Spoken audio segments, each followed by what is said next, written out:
comment dire, avec la mondialisation, nos îles, finalement, captent de plus en plus d'images. Avec le numérique, le satellite, finalement, il y a des dizaines de chaînes que l'on reçoit. Il y a le phénomène Internet qui a révolutionné la région. Et on se dit, finalement, à l'intérieur de ça, que sommes-nous devenus ? Que sont devenues nos cultures? Où est-ce qu'on voit nos cultures? Et on s'aperçoit qu'on reçoit de plus en plus d'images de l'extérieur. Et on se voit de moins en moins. Donc, première chose, on se voit de moins en moins. Et la deuxième chose, on ne voit plus du tout nos voisins. L'Océanie a disparu. Dans cette mondialisation, c'est très beau la mondialisation, mais on a complètement disparu. On ne voit plus les îles Cook, on ne voit plus la Papouasie-Nouvelle-Guinée, on ne voit plus du tout les Samoa. Par contre, on voit Bagdad, on voit Londres, on voit Paris, etc. Et donc l'idée, c'est de dire, on ne va pas disparaître comme ça, quoi.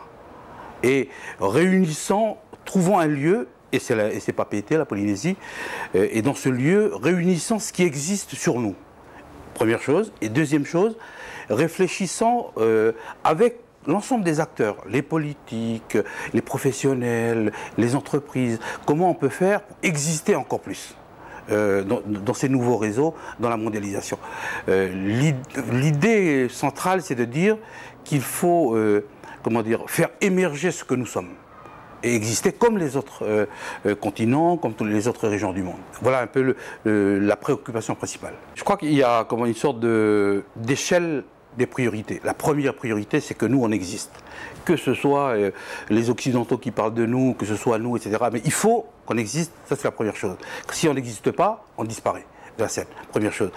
Puis la deuxième chose, c'est de dire, à l'intérieur par exemple cette année, on a 150 films, on a reçu 150 films. À l'intérieur des 150 films, c'est important que notre regard, effectivement, soit présent. Et tout de suite, dès le départ, on s'est aperçu que c'est quelque chose de difficile.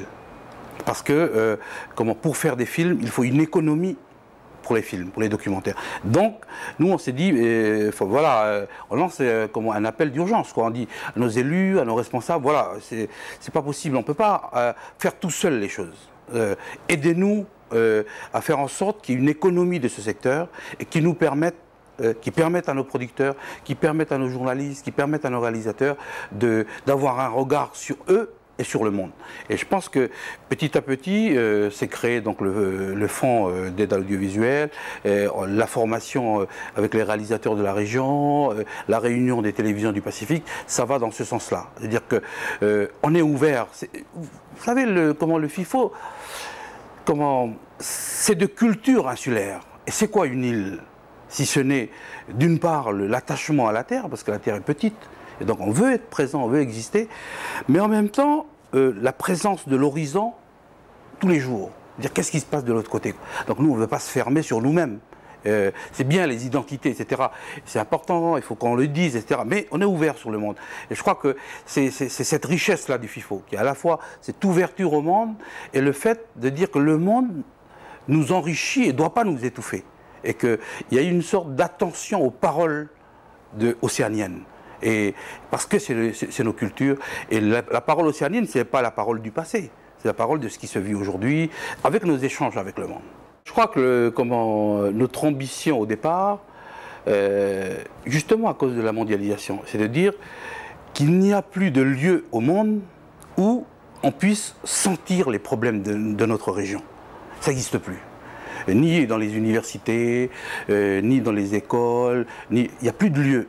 Et finalement, le FIFO, c'est un peu ambitieux ce que je dis, mais bon, il faut relativiser. Mais je dis, c'est le seul lieu au monde où on essaie de sentir les grandes interrogations de notre région. Les problèmes culturels, les problèmes d'environnement, les problèmes économiques, les problèmes de la démocratie. Donc voilà, on dit, mais c'est ça, donc c'est très large. Mais en même temps, on veut, comment dire, parce que les réalisateurs, les créateurs de notre région, ils ont ce regard-là sur eux-mêmes, sur leur région. Et le FIFO essaie d'appréhender cela. Dans ce lieu, tout à l'heure, j'étais en discussion avec des universitaires qui commencent à s'intéresser à ça, à ce lieu où je dirais que le Pacifique se formule. Le Pacifique dit ce qu'il a dans les tripes.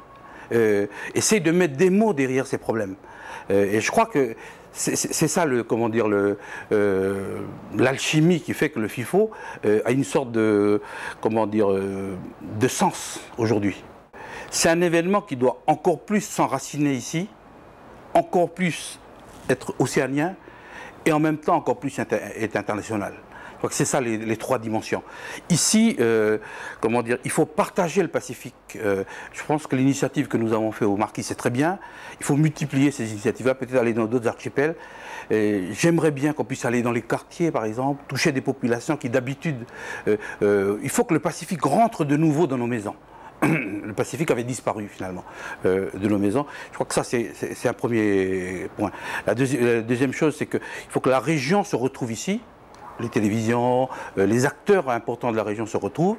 Et puis également que nous, on ne s'enferme pas dans le Pacifique. Que l'Europe s'intéresse à nous, que l'Amérique s'intéresse à nous. Et je crois qu'on a des initiatives dans ce domaine-là. La deuxième chose que je voulais dire par rapport au FIFO, c'est qu'on s'aperçoit qu'il y a d'une part la présentation des films et tout ça, et puis d'autre part, c'est un lieu de réflexion sur notre région. Cette dimension-là, je crois qu'il ne faut pas la minimiser. C'est important parce que justement, il n'y a pas d'autre lieu. Réfléchir sur nos cultures, réfléchir sur la formation de nos personnels, réfléchir sur des événements importants. Par exemple, je trouve que c'est quand même très très important pour nous que la première couverture régionale des Jeux du Pacifique a été décidée ici. Et d'une certaine manière, c'est une façon de rendre hommage à nos anciens. Ceux qui ont décidé de faire les Jeux, les Napo, les hommes politiques calédoniens qui ont décidé, etc. Tous ceux qui ont dit, mais finalement, un jour, il faut réunir la jeunesse du Pacifique à travers des Jeux.